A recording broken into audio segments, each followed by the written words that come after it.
Abortion remains legal in Canada and a medically necessary service under the Canada Health Act.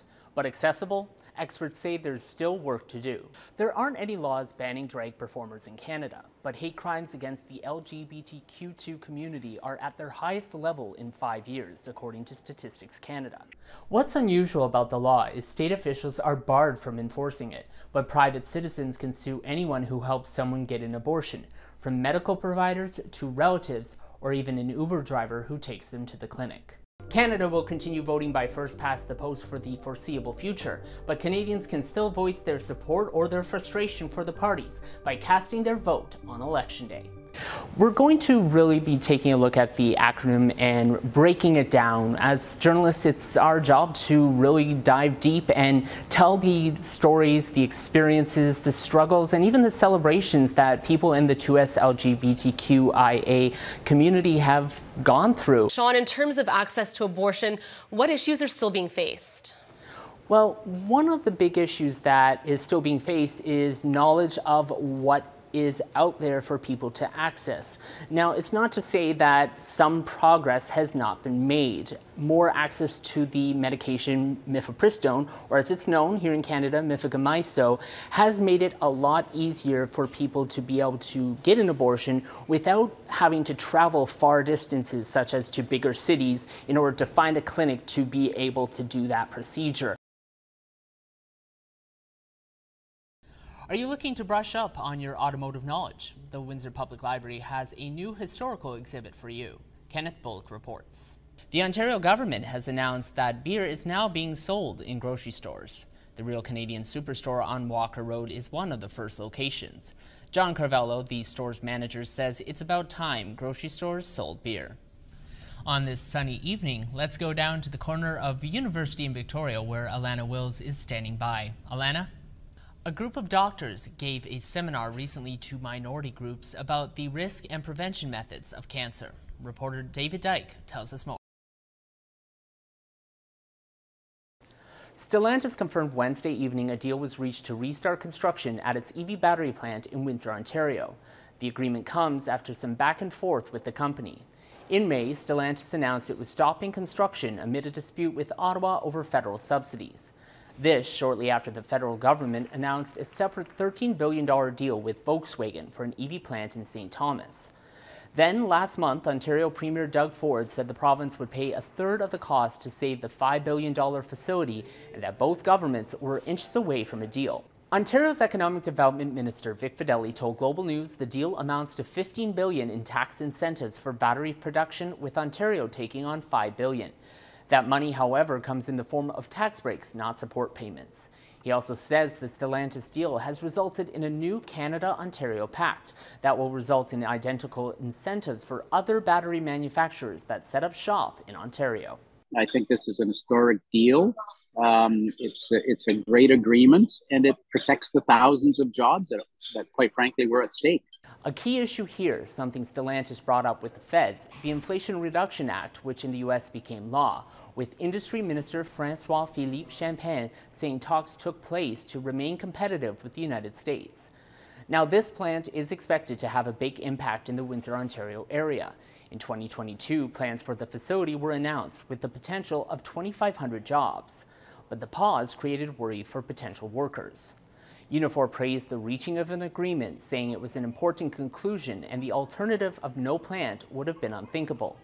The president of LG Energy Solution, which is working with Stellantis on the plant, called the deal a good day for Canada. Details of the agreement are still not known, but Champagne said last month Canada aimed to level the playing field with the U.S. Sean Preble, Global News. I worked for over 30 years, and now I can just barely afford to put a roof over my head. For Beverly Henry, being a renter has sometimes meant deciding between paying rent or buying food. And as rent prices keep rising, frustrations are too. We vote these people in, and yet they do nothing for us. The 13 leaders are set to meet in July, and Bahar Shadpour with the Canadian Centre for Housing Rights says they need to work together to set common national standards on things like rent increases. it's time that we stop this game of hot potato where, our jurisdictional divides are the reason why our governments are not really adopting long-lasting solutions. Only 6 provinces and territories have rent increase controls. In places like Ontario, those rules only apply in older buildings. Some others limit how often price hikes can occur. But tenants say premiers need to act together and get serious about protecting renters. And the premiers need to really look at, in this country, in this province, in this city, having really true affordable housing. Obviously, we want to see the premiums taking more active advantage to see how to alleviate the stresses of tenants across Ontario. One expert says there's already an example for what federal standards could look like if provinces won't act. We have the Canadian Health Act, which is intended to create a level of standardization across the provinces when it comes to healthcare. And so you wonder that should that be something that's going to be occurring in housing, that we should have a Housing Equity Act at the federal level. Manitoba Premier Heather Stephenson, who chairs the Premier's Council, told Global News affordability has been a constant focus, but she did not say if the rental crisis would be addressed at July's meeting. Sean Preble, Global News. As access to medical assistance in dying grows, new questions are emerging about whether Canadians can choose who would get one of their organs once they're gone. New recommendations released last month aim to help organizations and transplant programs craft new policies on the challenging requests. Patients kept insisting. They're like, I want some good to come out of my death. To discuss directed organ donation, a person needs to be eligible for medically assisted death first, and their recipient, the guidelines say, should be someone they know.